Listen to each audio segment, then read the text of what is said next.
नमस्कार, प्रणाम, हर हर महादेव, जय शिव काशी। चलिए जानते हैं कि अक्षय तृतीया कब है 2024 में। अक्षय तृतीया 2024 में 10 मई 2024 को है। यह बैसाख माह के शुक्ल पक्ष को मनाई जाती है तृतीया तिथि को। अब हम जानते हैं कि इस दिन आप क्या चीज़ खरीदेंगे तो आपको ज़्यादा शुभ लाभ मिलेगा। देखिए, ऐसे तो सोना और चांदी खरीदा जाता है, लेकिन सबकी बस की बात नहीं है। बहुत सारे लोग हमारे भारत देश में भी बहुत गरीब हैं जो नहीं खरीद सकते, तो ऐसी कौन सी वस्तु खरीदेंगे और माँ लक्ष्मी को अर्पण करेंगे जिससे उनके घर में धन धान्य की कमी ना हो। तो पीली कौड़ी खरीदना चाहिए, उनको जौ खरीदना चाहिए, माँ को अर्पण करना चाहिए। पीला पुष्प, सफ़ेद पुष्प खरीद कर अर्पण करना चाहिए। वो कमल का भी हो सकता है, गुलाब का भी हो सकता है। इससे आप प्रसन्न कर सकते हैं। कौड़ी को और जो जौ होगा पूजा करने के बाद लाल कपड़े में बांधकर अपने तिजोरी स्थान पर आपको रखना है। नारियल खरीदना होता है। नारियल बहुत जो जटा वाला होता है वो नहीं, जो छोटा सा होता है, जो छिला हुआ नारियल होता है उसे खरीदना है आपको। वो भी आपको माँ के मंदिर में या फिर अपने घर में जहाँ पूजा कर रहे हैं वहाँ पे आप चढ़ा सकते हैं। माँ का चरण पादुका आप खरीद सकते हैं। वो चांदी का भी हो सकता है या तो आप नॉर्मल भी किसी भी वस्तु में खरीद सकते हैं। तो ये छोटी छोटी चीज़ें आप लोग कर सकते हैं जो सभी की बस की बात है। और चांदी सोना बहुत ही फलदायक होता है, बहुत ही लाभदायक होता है, जो आप लोग खरीद सकते हैं। अक्षय तृतीया के दिन परशुराम जी का जन्म हुआ था। अक्षय तृतीया को ही आप वृंदावन में चरण आपको देखने को मिलेगा श्री कृष्ण जी का, क्योंकि हमेशा उनका चरण कपड़ों से ढका होता है और इसी दिन दिखाया जाता है। बद्रीनाथ धाम का स्थान भी इसी दिन खुलता है, वहाँ भी पूजा होता है। परशुराम जी का जन्म उत्सव भी मनाया जाता है इस दिन।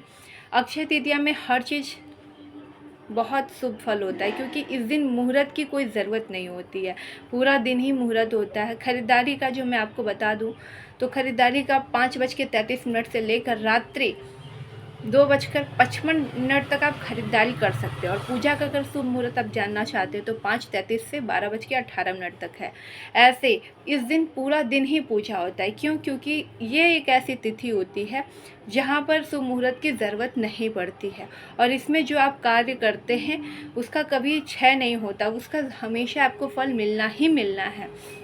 तो जो भी व्यक्ति जितना जो चीज़ दान करेंगे, चाहे आप वस्तु दान कर रहे हैं, खाना दान कर रहे हैं, पानी पिला रहे हैं, लोगों को, पंछी को सेवा कर रहे हैं, किसी भी प्रकार का, वही चीज़ आपको वापस मिलने वाला है। जो चीज़ का आप दान पुण्य कर रहे हैं, जिस प्रकार की जो चीज़ें कर रहे हैं।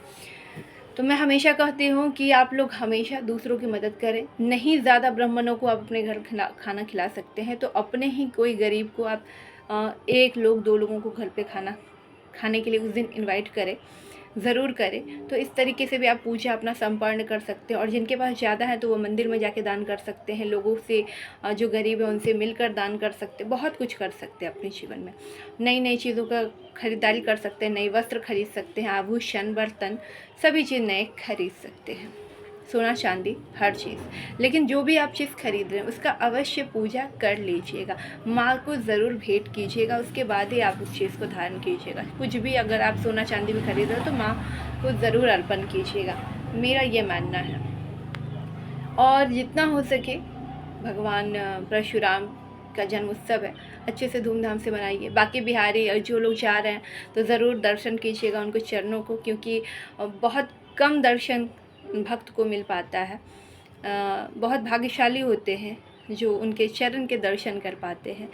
और सतयुग का भी इसी दिन आगमन हुआ था। तो बहुत सारी चीज़ें हैं इस तिथि को। कुमारी कन्या बहुत सारी करती हैं पूजन, और बहुत सारे लोग जो विवाहित कन्या है वो भी करती हैं, व्रत करती हैं।